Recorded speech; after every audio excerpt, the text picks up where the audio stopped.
Voilà, bonjour à ceux qui nous rejoignent. Deuxième partie, Territoire d'info, avec l'invité politique en direct sur ce plateau ce matin, c'est Frédéric Pechnard. Bonjour, merci d'être là. Bonjour. Vous êtes candidat sur la liste LR aux élections européennes. Et pour vous interroger à mes côtés ce matin, Marcelo Westfred du Figaro et Stéphane Vernet de Ouest France. Bonjour messieurs, bonjour. Premier quotidien régional français. Frédéric Pechnard, on va parler des européennes.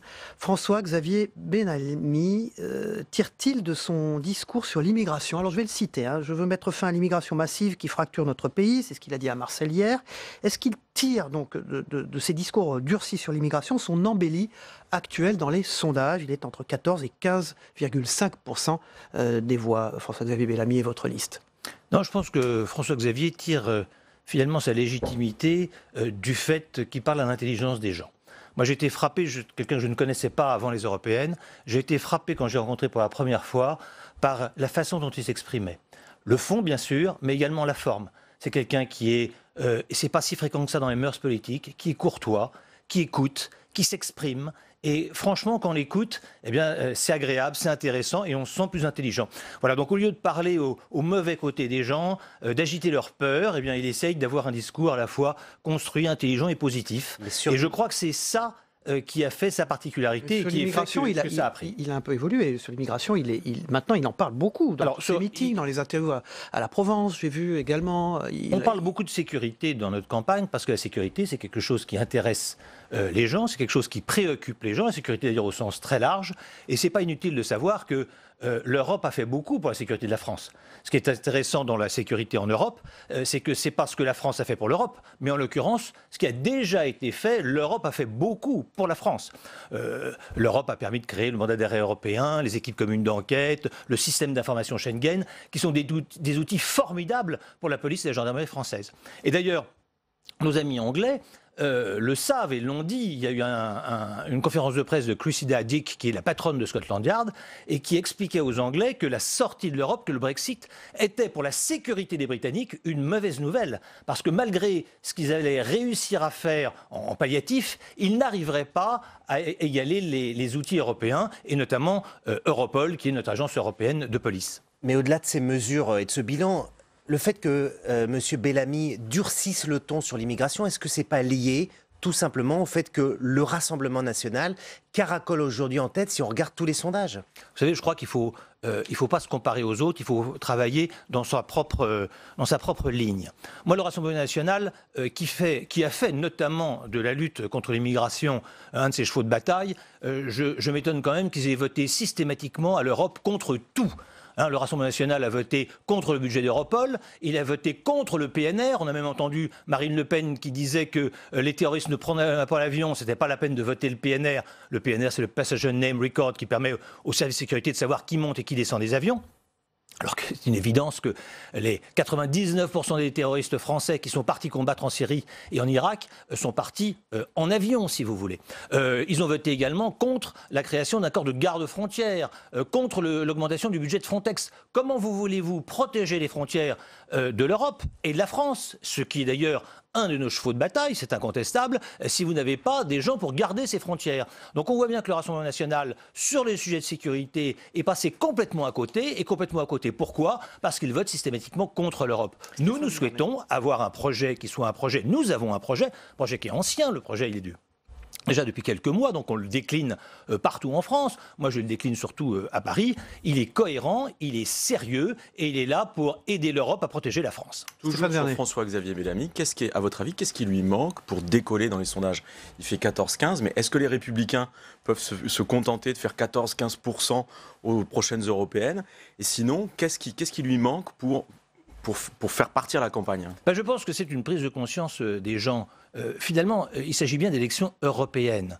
Et on voit bien que le président Macron, il en fait un référendum pour lui ou contre lui. Bon, s'il veut faire un référendum, qu'il le fasse. Mais là, ce n'est pas le sujet. Le sujet, c'est l'Europe. Le sujet, c'est qui on va envoyer comme député au Parlement européen pour défendre les intérêts de la France et pour faire quoi? C'est ça qui est important. Voilà. Alors, on voit bien que la stratégie du gouvernement, la stratégie de Mme Loiseau, c'est moi ou le chaos. C'est une stratégie qui est finalement assez anxiogène. C'est-à-dire que si vous ne votez pas pour moi, Mme Loiseau et sa liste relativement d'ailleurs disparate, eh bien vous aurez le populisme. Et nous souhaitons imposer dans le paysage autre chose. C'est-à-dire que dans une démocratie, il doit y avoir plusieurs offres. Moi, je ne dis pas aux gens qui votent Rassemblement national ou qui votent La République en marche, vous avez tort. Je dis juste que nous offrons une autre voie. De la même façon, et j'ai déjà dit, de la même façon, moi je me désespère de voir le Parti socialiste aussi bas. Je veux dire qu'il faut qu'on ait... Vous voulez sauver le soldat Parti socialiste. Mais c'est pas que je veux sauver le Parti socialiste, je veux sauver la démocratie. Il n'est pas du tout souhaitable que dans un pays comme la France, nous ayons le choix entre M. Macron et l'extrême droite. Voilà. C'est ça qui est inquiétant. Avec 33 listes, les Français vont avoir le choix. Bien sûr. C'est pas un peu trop, 33 listes? Ça, on n'y peut rien. C'est la démocratie. Tous les gens qui ont réussi à poser une liste, ils feront 1%, 2%. Il y a une correction quand même importante, c'est que tous ceux qui feront moins de 5% n'auront pas de députés. Voilà. Donc à l'arrivée, qu'il y ait 33 listes ou 20 listes, ça reviendra à peu près au même. Voilà. Mais ce que je veux dire, c'est qu'il est très important dans une démocratie qu'on puisse avoir une droite républicaine, que l'alternative au président Macron, ça ne soit pas exclusivement Marine Le Pen. C'est pour ça que nous avons une voix. Cette voix, elle n'est pas facile. Nous étions crédités de 8% des voix en décembre. Nous sommes maintenant plutôt à 14-15.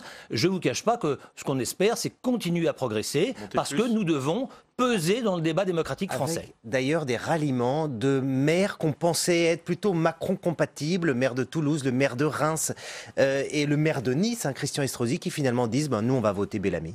Oui, parce qu'il y a un effet Bellamy, parce que la liste est attirante. L'idée de départ d'avoir un trio de tête, non seulement bien sûr une tête de liste, mais un trio de tête avec Agnès Evren, qui est une jeune femme très engagée de terrain, qui est présidente de la Fédération de Paris, qui siège avec moi au Conseil régional, et puis le troisième qui est Arnaud Danjean, qui est probablement un des députés européens à la fois les plus efficaces sur les problèmes de défense et les plus présents. C'est un énorme travailleur. Et bien, quand on voit son bilan, on n'a pas honte d'être dans sa liste. Et au contraire, moi j'en suis particulièrement fier. Frédéric Pechnard, sauf Nicolas Sarkozy, dont vous êtes proche et qu'on n'entend pas, il n'a toujours pas soutenu officiellement François-Xavier Bellamy. Mais bien Pourquoi sûr, pourquoi mais bien sûr, il soutient François-Xavier Bellamy. Il ne l'a pas exprimé. Pourquoi je vais vous expliquer. Il l'a reçu. Dans les 10 premiers sur la liste, il y a 3 de ses proches, dont moi, qui suis à 9e place. Inutile de vous dire que avant de me décider à être candidat aux européennes, j'ai été naturellement parler à Nicolas Sarkozy parce que je ne fais rien de politique sans avoir son avis.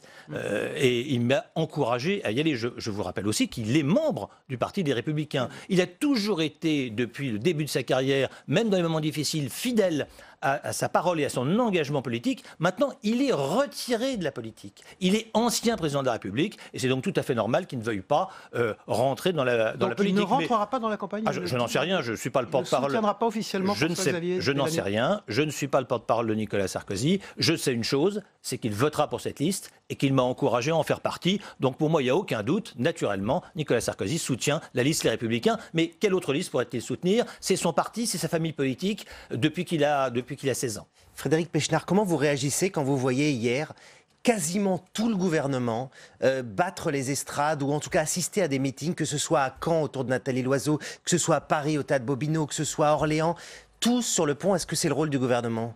Alors je ne crois pas. Je pense que c'est ce que je vous disais tout à l'heure. On est en train de faire de cette élection un référendum pour ou anti-Macron. Et l'idée, on voit bien, c'est qu'il faut sauver le soldat Loiseau, qui n'a pas fait un début de campagne bien extraordinaire. Et donc, on met vraiment toute la machinerie gouvernementale. On a sommé le Premier ministre de faire 2 meetings par semaine. Bon, c'est pas du tout le sujet. Faut que les Français comprennent que si M. Macron est en 2e position, voire en 3e position, ça ne changera rien à ce qu'il peut faire ou ne pas faire en France. Là, on a un choix européen. On a un choix d'une Europe. Est-ce qu'on veut d'abord être dans l'Europe ou pas? Est-ce que vous êtes contre l'Europe ou pour l'Europe? Nous sommes résolument pour l'Europe. Et ensuite, quelle Europe nous voulons? Nous voulons une Europe qui respecte notre pays.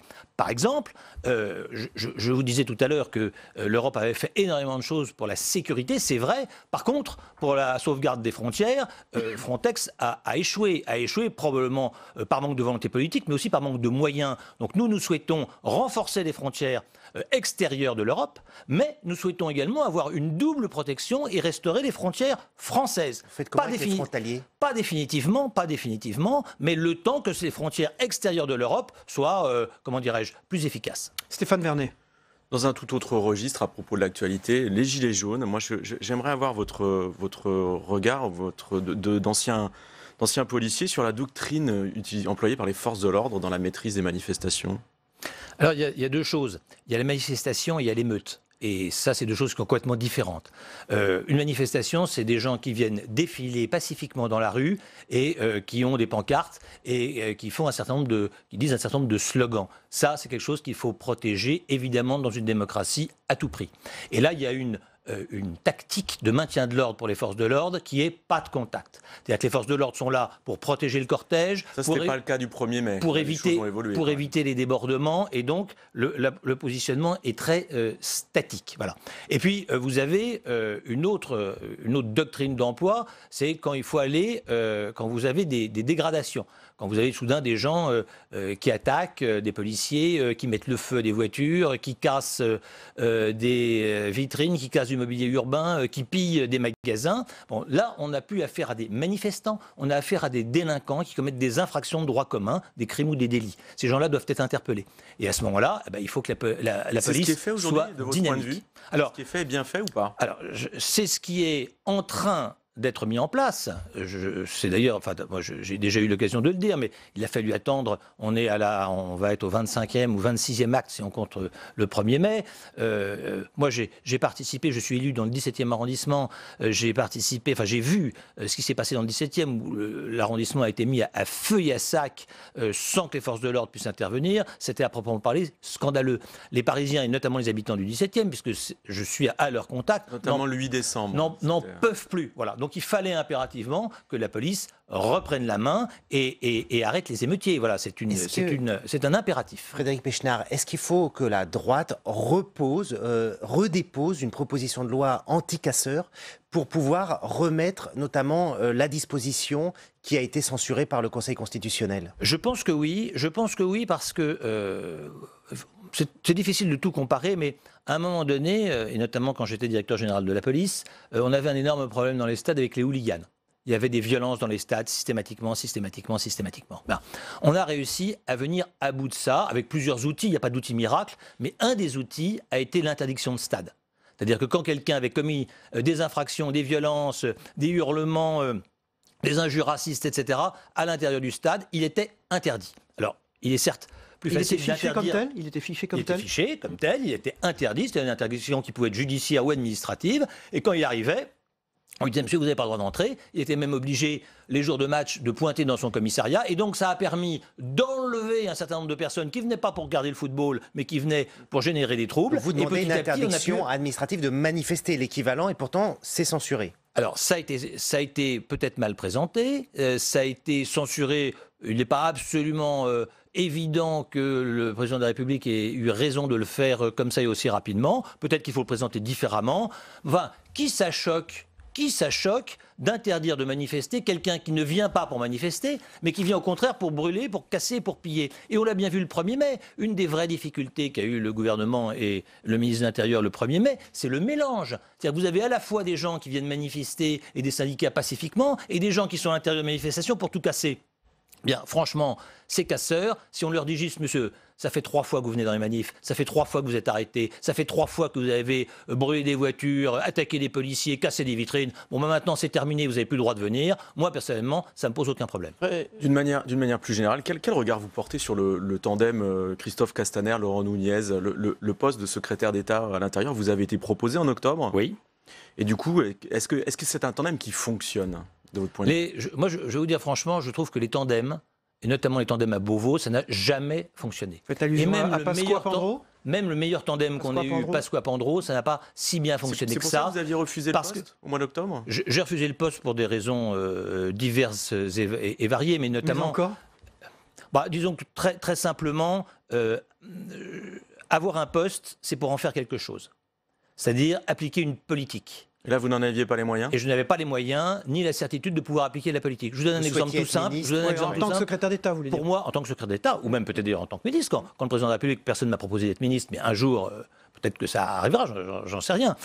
Je ne souhaite pas être ministre pour être ministre. Je souhaite être ministre pour faire quelque chose. Par exemple, la police va mal, c'est très mal même, et de plus en plus mal. Il y a un certain nombre de mesures assez immédiate à prendre. La première pour moi de ces mesures, c'est le paiement des heures supplémentaires. Il y a 22 millions d'heures supplémentaires qui s'accumulent, qui ne sont pas payées aux policiers. Il n'y a que les CRS qui touchent les des heures supplémentaires, et donc ils ont 200, 300, 400 jours de vacances qui ne servent à rien, ne peuvent pas les prendre.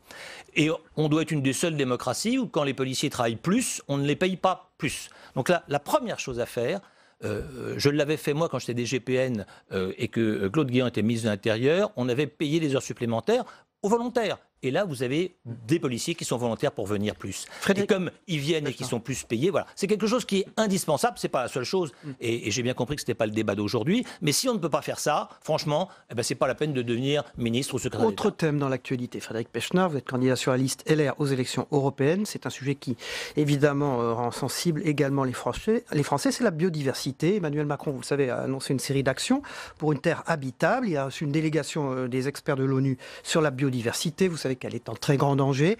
Est-ce qu'il faut changer nos modèles de production? Et est-ce que LR, le parti auquel vous appartenez, sur ces questions-là, a des idées nouvelles? Alors, oui, nous avons des idées et j'ai envie de vous dire, c'est une évidence. Pour moi, l'écologie, très honnêtement, c'est un peu comme la sécurité, ce sont des valeurs en soi. Alors l'écologie a été un peu confisquée par la gauche, une écologie punitive, mais moi c'est pas du tout comme ça que je le ressens. Moi j'ai des enfants, j'ai même depuis samedi dernier des petits-enfants, enfin une petite fille. Merci, c'est un moment d'une grande émotion. Donc vous êtes concerné par ces sujets-là? Donc évidemment, quand vous avez des enfants et des petits-enfants, vous êtes concerné par l'avenir de votre planète. Et maintenant, c'est pas si vieux que ça, mais maintenant on sait très bien qu'on va dans le mur. Donc je pense que tous les partis politiques confondus et tous les pays confondus doivent faire un effort pour ça. C'est quoi la mesure phare dans votre programme? Vos opposants disent qu'il n'y a rien dans votre programme sur l'écologie.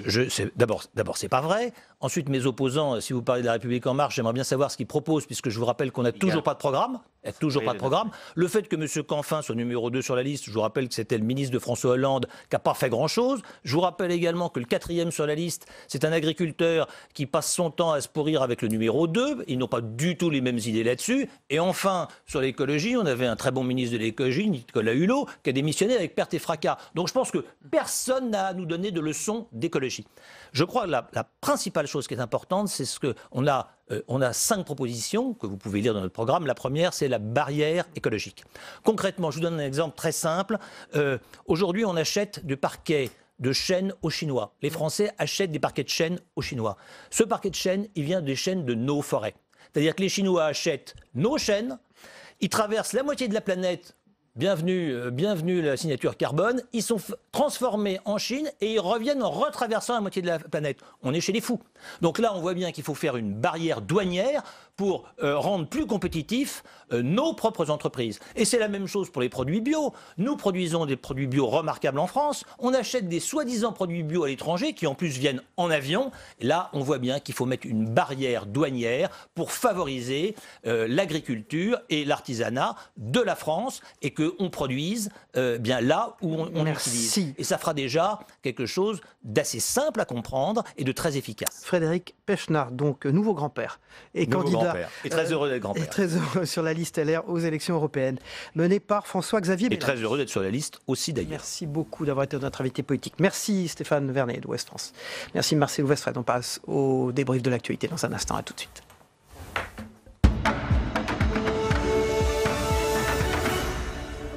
Merci. Frédéric Pechner quitte ce plateau. Denis Jambard fait son entrée, éditorialiste à Nice Matin et à Challenge. Et Michel Richard. Bonjour Monsieur Viguier, bonjour Michel. Richard. Bonjour Denis, éditorialiste bonjour Cyril. au Point. Voilà, votre compère habituel Yves Tréhard est dans la croisière du Figaro. Savez, la Michel croisière est un vieux conférence. compère aussi. Voilà, donc vous avez retrouvé un autre compère. Une rude tâche de le remplacer. Merci beaucoup Michel Richard d'être avec nous. François-Xavier Bellamy à Marseille.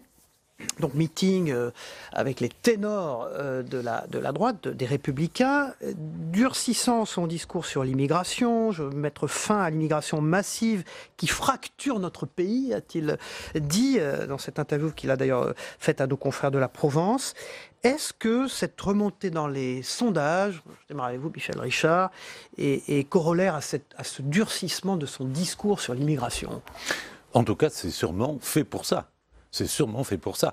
Et d'ailleurs, il y a quelque chose qui est assez paradoxal, qu'on remarque assez peu, c'est à quel point il y a une lutte d'antériorité ou de priorité des programmes entre le Rassemblement national et les Républicains. L'un dit... ils nous ont rejoints, les autres disent nous on était les premiers. Et il y a dans cette compétition comme l'aveu qu'il n'y a pas, sur des tas de points, une grande différence entre le programme du Rassemblement national et des Républicains. Ce qui est quand même assez bizarre. Mais il est évident que ce durcissement vise effectivement à franchir ce cap, cette espèce de plafond sondagier qui est à 14-15% pour les Républicains, ce qui n'est pas un score 15,5 d'ailleurs. Oui, 15,5, ce qui n'est pas évidemment un score très glorieux. Pensons qu'aux précédentes européennes, ils étaient à plus de 20. Alors François-Xavier Bellamy, c'est quoi? Il s'approche du Rassemblement national de plus en plus en étant plus light, Denis Jambard, c'est ça? Non, mais je rejoins ce que vient de dire Michel. De toute façon, ça fait des années qu'il y a une espèce de course à l'échalote sur ces questions-là, à laquelle d'ailleurs a participé le chef de l'État au cours de sa conférence de presse, d'ailleurs lui aussi. On ne va pas dire qu'il n'y a pas de questions migratoires dans ce pays. Ça fait des années qu'on en parle, et à chaque élection, en effet, ça devient un enjeu électoral et une tentative de mobilisation, notamment pour la droite, pour essayer de récupérer cet électorat. On a envie de vous dire oui, mais ça marche. Bah, écoutez, ça marche. Regardez le score du Rassemblement national, regardez la progression de François-Xavier Bellamy. Le total de ces voix-là est important. Oui, non, mais bien sûr. Mais quand vous regardez l'histoire des élections européennes, en réalité, le Rassemblement national, à l'heure actuelle, dans les sondages, il est plus bas qu'il n'était aux élections européennes de 2014, où il était apparu comme le premier parti politique de France, avec plus de 24% des suffrages, pratiquement 25%. Aujourd'hui, alors on verra le résultat final, il faut se méfier. En effet, moi je crois beaucoup aux sondages, mais on assiste à des cristallisations parfois sur cette élection européenne dans les derniers jours, comme ce qui s'était passé avec Daniel Cohn-Bendit, qui tout d'un coup était passé de 8% à 14%. Donc, mais c'est un des terrains de jeu, entre guillemets, de l'élection européenne que cette question migratoire, puisqu'on fait porter sur l'Europe, naturellement, à ce moment-là, tous les maux liés à l'immigration. D'autant plus, Michel Richard, qu'on ne connaît pas encore exactement les contours précis de ce qu'il y aura comme programme pour Nathalie Loiseau, qui, elle, porte la tête de liste. Écoutez, quel suspense, mais je pense qu'on devait connaître ce programme peut-être cette semaine, peut-être jeudi, vendredi. Formidable, l'avènement de ce programme. Bon, à la vérité... Mais comment se fait-il que La République En Marche, quand même devenu un grand mouvement politique, il a gagné les présidentielles, n'est pas, je sais pas, c'est une question de stratégie. Le programme, c'est le programme du chef de l'État. N'est pas voulu avant le 9 mai, c'est-à-dire très très loin dans la campagne. Au fond, elle a déjà démarré. Tout ça, évidemment, pour paraître, ne pas tenir compte des enseignements du grand débat, des gilets jaunes, etc. Il fallait ne pas précipiter la manœuvre parce qu'on se serait dit, ah, voilà, ces gens-là, ils ont leur programme avant même d'avoir écouté, avant même d'avoir entendu. Donc on reculait les choses au fur et à mesure que le grand débat s'éternisait. Bon, maintenant, ceci dit, je ne pense pas qu'on ait de grosses surprises à attendre, parce qu'en effet, le programme, c'est celui du président de la République. Non, le véritable problème de la liste Renaissance, désolé de le dire, c'est sa candidate tête de liste. Il y a là un vrai problème. Plus elle apparaît, plus ça apparaît plus elle disparaît. Oui, je ne voulais pas être aussi méchant. Ses amis, Édouard Philippe hier soir, disent tout le bien qu'il faut. Il est allé disent tout le bien qu'il faut en penser. Et plus on dit du bien d'elle, plus on la fragilise. Et faut-il qu'elle en ait besoin qu'on dise du bien d'elle? Et donc là, voilà. Le problème de Nathalie Loiseau, c'est que c'est une très mauvaise candidate et peut-être sera-t-elle une très bonne élue parce qu'on ne peut pas lui dénier une connaissance très profonde des mécanismes européens. Mais voilà, il y a des politiques qui sont faits pour gagner des élections et ensuite mal faire leur mandat, et puis il y en a d'autres qui sont faits pour exercer probablement bien leur mandat, mais être de mauvais candidats. C'est probablement le cas. Quel est l'enjeu pour Nathalie Loiseau? C'est d'être devant le Rassemblement national. C'est l'enjeu d'ailleurs du chef de l'État. Être le premier parti à l'issue de cette élection. Mais c'est pas gagné du tout. C'est le seul suspense. Mais c'est pas gagné. Parce que ce qu'on voit à travers les sondages, et je ne pense pas qu'il y ait là de très très grosses erreurs aujourd'hui, c'est que le chef de l'État continue à garder un socle de 20 à 22%, qui est son socle de l'élection présidentielle. Il a perdu, à mon avis, absolument tout le reste. Mais il est sur cette idée-là. De toute façon, c'est son calcul politique et c'est ce qui est détestable d'ailleurs dans cette élection européenne, c'est que c'est une élection à enjeu purement national. Préserver son socle. Préserver son socle parce qu'il pense que dans le face-à-face et préserver d'une certaine manière comme seul adversaire le Front National, ce que disait d'ailleurs Frédéric Pechnard, pour que dans ce face-à-face, Rassemblement National, République En Marche, eh bien l'avenir soit assuré pour la République En Marche, parce que le chef de l'État est persuadé qu'à ce moment-là, il y aura un réflexe anti-Le Pen, disons, ou anti-extrême droite, qui lui permettra de repasser en 2022. Michel Richard, dans ce face-à-face, donc, tout le monde disparaît, et les autres ? Les autres, effectivement, quand on voit que le PS est à moins de 5%, enfin, donné à cette aune-là, c'est catastrophique. Et là-dessus, oui, je reviens sur ce qu'a dit Frédéric Pechnard. Ça n'est pas sain. Ça n'est pas sain. Le seul face-à-face de la République En Marche et du Rassemblement National n'est pas sain. Dans une démocratie, il faut qu'il y ait des alternatives qui soient autres qu'extrémistes.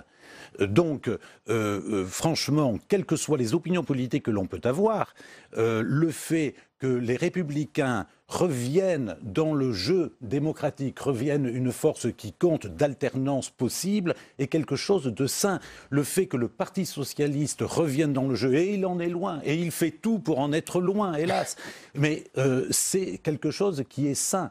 Voilà, on en est là dans une situation en effet catastrophique où va se jouer le match retour de la présidentielle, comme disait Denis.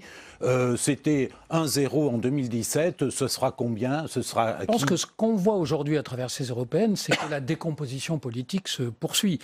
Parce que, certes, comme l'a dit votre invité, les Républicains étaient, Frédéric Pechnard était à 9-10 il y a quelques mois, ils sont aujourd'hui à 14-15. Mais il faut quand même rappeler que dans des conditions terribles, avec la campagne sur Fillon, etc., les Républicains étaient à 20% à l'élection présidentielle. Donc ils sont 5 points en dessous. Donc la décomposition se poursuit, avec les effets que l'on voit. C'est-à-dire que le chef de l'État a sous-estimé le fait qu'il n'y ait plus d'encadrement politique, plus d'encadrement syndical. Eh bien, vous avez des mouvements qui surgissent dans la société française, comme les Gilets jaunes, et que plus personne ne peut contrôler. Merci. Denis Jambard, éditorialiste à Nice Matin et à Challenge, de nous avoir éclairé ce matin sur cette actualité politique. Je suis observateur pour reprendre les expressions d'Yves Tréhard. Merci Michel Richard, éditorialiste au Point, d'avoir servi de partenaire à notre ami Denis Jambard ce matin. J'ai fait de mon mieux. L'absence d'Yves Tréhard. J'ai fait de mon mieux. Merci. Eh bien, on continue cette émission. Dans un instant, c'est le Zap Matin de Christophe Combarius, qui s'est passé également dans les autres matinales d'info chez nos confrères. A tout de suite. Ils étaient tous là, ou presque. 57 délégations pour lancer la grande mobilisation pour l'emploi. Territoire par territoire, il faut qu'on fasse de la haute couture d'une certaine façon, en tout cas du sur-mesure, pour être certain que les solutions concrètes sont bien apportées et que les changements se voient. De son côté, la CGT a décliné, estimant que les objectifs sont loin de correspondre au mécontentement et à la colère du monde du travail. Qu'est-ce qu'il a dit lors de sa conférence de presse? Je comprends le malaise du pays, mais mes réformes sont les bonnes et on continue. Donc voilà où on en est. Il n'y a pas besoin de discuter 107 ans, j'allais dire. Il y a besoin de s'attaquer aux véritables problèmes. Le président, il dit on travaille autrement maintenant. Et il n'a pas changé de cap. Qu'il décide tout seul. Il n'a pas changé de cap, Isabelle Florennes. Il n'a pas... Ouais, il y a eu un changement de méthode. Il y a eu un changement de méthode, une volonté de travailler davantage un agenda des solutions, pour reprendre une expression, sur les questions d'emploi, de transition écologique, d'aide à la mobilité. Quand j'entends la ministre du Travail venir me parler de nouvelles concertations, enfin en tout cas qu'on allait reparler des freins à l'apprentissage alors que on l'a fait il y a à peine 2 ans, voilà, je me pose les questions si soit on nous écoute, mais je ne suis pas sûr qu'on nous entende. Nous croyons, nous les Républicains, que l'Europe est nécessaire, mais que pour qu'elle soit efficace, il faut la refonder en profondeur. Et cet enjeu est tellement important qu'il ne peut pas être réduit à un simple jeu de politique nationale. Il correspond exactement à ce que je souhaitais, c'est-à-dire redonner de la hauteur à la politique. Voilà, quand on compare la déception qui est autour de Madame Loiseau et nous, au contraire, la fierté qui s'est construite tous ensemble. Voilà, moi je suis très heureux de ce qu'on est en train d'écrire. Il y a une interview qui est assez intéressante et qui a été reprise sur BFM d'Emmanuel Macron, qui dit lui-même à ses troupes, il s'adresse à ses troupes et il dit bah voilà, si on sort affaibli du scrutin le 26 mai, on ne pourra pas mener les réformes qu'on veut mener. Bah, très bien, il l'a dit lui-même, à nous de lui infliger cette sanction. Au moment où les nationalismes montent à nouveau en Europe, savoir que ce qui paraît anodin au début d'une histoire peut devenir dramatique par la suite, et donc toujours garder en tête notre histoire pour regarder vers l'avenir. Ça fait 20 ans qu'on nous dit qu'il faut plus d'Europe. Et ça fait 20 ans qu'on n'a pas été capable de mener un projet de coopération face à la Chine et aux États-Unis. Et c'est pourquoi je veux une Europe des nations et des projets comme Airbus. Dans ces moments-là, il faut, et c'est une règle générale, rester calme. Rester calme et, comme disait mon adjudant, rester calme et boire frais. Voilà, troisième partie de notre édition avec Territoire Sénat qui démarre dans un instant. À tout de suite.